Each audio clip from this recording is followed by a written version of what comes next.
Nabila Fitriana, nama yang pernah lekat dengan gemerlap panggung JKT48, kini memilih jalan hidup yang sangat berbeda dari masa lalunya. Perjalanan hijrah yang ia lalui tidak datang begitu saja, melainkan berangkat dari perenungan panjang, kegelisahan batin, dan proses pencarian jati diri yang mendalam. Dahulu ia adalah salah satu sosok yang dielu-elukan para penggemar idol grup tanah air, dengan senyum ceria, tarian energik, dan penampilan menarik yang memikat banyak orang. Namun seiring waktu, Nabila menyadari bahwa kehidupan panggung yang selama ini ia jalani tidak lagi sejalan dengan nilai-nilai yang tumbuh dalam hatinya. Sejak kecil, Nabila tumbuh di lingkungan keluarga sederhana yang religius, namun tidak terlalu ketat. Ia mendapatkan kebebasan untuk mengejar impiannya, termasuk ketika mengikuti audisi JKT48 di usia remaja. Keberhasilannya lolos dan menjadi salah satu anggota membawa perubahan besar dalam hidupnya. Ia mulai dikenal publik, sibuk dengan jadwal panggung, rekaman, dan berbagai kegiatan media. Hidupnya menjadi penuh warna, dikelilingi oleh sorotan kamera dan penggemar yang mengaguminya. Namun di balik semua itu ada rasa yang tak bisa dijelaskan. Sebuah kehampaan yang diam-diam menghantui. Sebagai anggota JKT48, Nabila dituntut untuk tampil dengan citra tertentu. Kostum yang dikenakan pun seringkali berupa rok mini dan pakaian ketat yang dirancang agar sesuai dengan konsep idol. Awalnya, ia merasa itu adalah bagian dari profesionalisme, bagian dari pekerjaannya yang harus dijalani. Namun, seiring waktu, Nabila mulai merasa risih. Ia tidak lagi merasa nyaman memakai pakaian yang mengekspos tubuhnya, apalagi di hadapan banyak laki-laki. Perasaan itu semakin menjadi-jadi ketika ia mulai beranjak dewasa dan memiliki kesadaran yang lebih kuat akan identitas dan nilai-nilai dalam dirinya. Ketidaknyamanan itu mendorong Nabila untuk mulai mencari makna hidup yang lebih dalam. Ia mulai menjauh sejenak dari hiruk-pikuk dunia hiburan dan meluangkan waktu untuk merenung. Di tengah pencarian itu, ia bertemu dengan teman-teman lama yang telah lebih dulu berhijrah.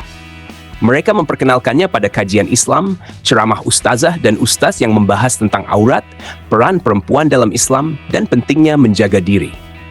Awalnya, Nabila hanya mengikuti secara online. Namun lambat laun, hatinya mulai tersentuh.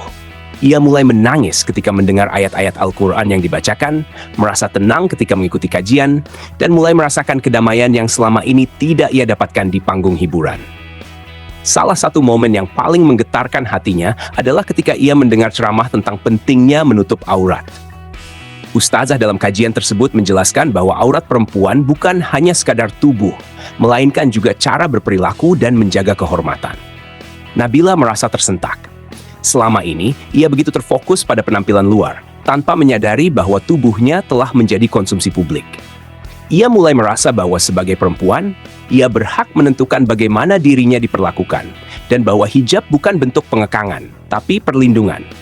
Perlahan-lahan, ia mulai mencoba mengenakan hijab. Awalnya hanya saat pergi ke pengajian, lalu saat bepergian, hingga akhirnya ia mantap untuk berhijab penuh. Keputusan berhijab itu pun mengundang reaksi publik. Banyak yang mendukung, tapi tak sedikit juga yang mempertanyakan. Sebagian orang menilai keputusan itu akan menghambat kariernya, membuatnya kehilangan kesempatan di dunia hiburan. Namun Nabila tak goyah. Ia merasa bahwa kedamaian yang ia temukan jauh lebih berharga daripada popularitas yang semu. Ia mulai menghapus foto-foto lama di media sosial, membersihkan jejak-jejak masa lalu yang tak sesuai dengan identitas barunya. Ia memulai hidup baru sebagai muslimah yang ingin terus belajar dan memperbaiki diri. Perubahan itu tentu berdampak pada kariernya di JKT48.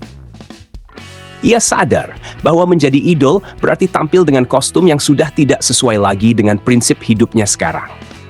Maka dengan berat hati, Nabila memutuskan untuk keluar dari JKT48. Ia menyampaikan perpisahan dengan penuh haru, mengucapkan terima kasih kepada semua penggemar yang telah mendukungnya selama ini.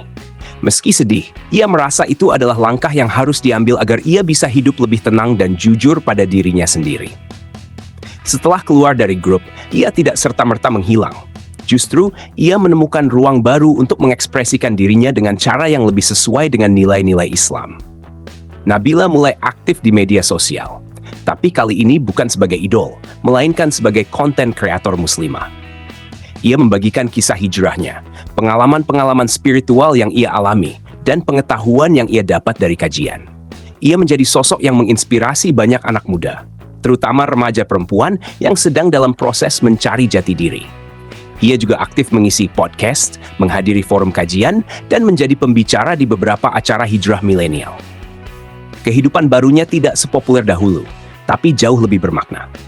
Dalam perjalanan hijrahnya, Nabila pun memiliki harapan besar untuk membentuk keluarga yang sakinah, mawaddah, warahmah. Ia ingin menikah dengan pria yang saleh, yang bisa menjadi imam dalam hidupnya, yang bisa membimbingnya dalam kebaikan. Bagi Nabila, pernikahan bukan sekadar status sosial, tapi bagian dari ibadah. Ia tidak mencari pasangan karena ketampanan atau popularitas, tapi karena ketakwaannya. Ia sempat mengikuti beberapa proses ta'aruf, berkenalan dengan calon suami melalui cara yang sesuai syariat. Namun hingga kini, ia masih bersabar menunggu jodoh terbaik yang telah Allah siapkan. Nabila percaya bahwa jika ia terus memperbaiki diri, maka Allah akan menghadirkan seseorang yang sepadan untuk mendampinginya.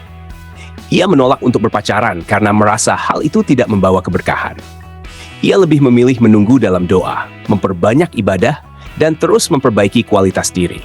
Ia pun sering membagikan pesan-pesan positif kepada para pengikutnya, agar tidak takut untuk berubah menjadi lebih baik, meski harus kehilangan kenyamanan duniawi. Kini, Nabila menjalani hidup yang sangat berbeda. Ia tak lagi berdandan menor, tak lagi mengenakan rok mini, dan tak lagi hidup dalam tuntutan tampil sempurna di hadapan kamera. Ia lebih sering mengenakan gamis, hijab syari, dan menghadiri majelis ilmu. Ia menemukan kedamaian yang selama ini ia cari. Ia bisa menjadi dirinya sendiri tanpa harus berpura-pura. Ia tidak lagi dikejar popularitas, tapi justru lebih dikenal sebagai inspirasi hijrah anak muda. Meski jalan yang ia pilih penuh tantangan, Nabila merasa tidak sendiri. Ia dikelilingi oleh komunitas hijrah yang saling menguatkan. Ia pun tak menyesal telah meninggalkan dunia hiburan. Justru ia merasa bersyukur pernah merasakan kehidupan tersebut, karena dari situlah ia bisa merasakan perbedaan besar antara gemerlap dunia dan ketenangan iman. Ia merasa bahwa hijrah bukan hanya perubahan pakaian, tapi perubahan hati, cara pandang, dan tujuan hidup. Perjalanan Nabila dari seorang idol ke seorang muslimah berhijab yang istiqamah adalah bukti bahwa perubahan itu mungkin. Bahwa siapapun bisa berubah, asalkan ada kemauan dan bimbingan dari Allah. Ia menjadi teladan bahwa popularitas dan kemewahan bukanlah segalanya. Yang terpenting adalah ketenangan hati, keberkahan hidup, dan hubungan yang baik dengan Allah. Ia tak menyesali masa lalunya, tapi menjadikannya pelajaran. Kini ia berjalan ke depan dengan langkah mantap dan hati yang tenang, menjemput masa depan yang lebih baik, dengan harapan kelak bisa membentuk keluarga saleh dan menjadi ibu yang membimbing anak-anaknya dalam cahaya Islam.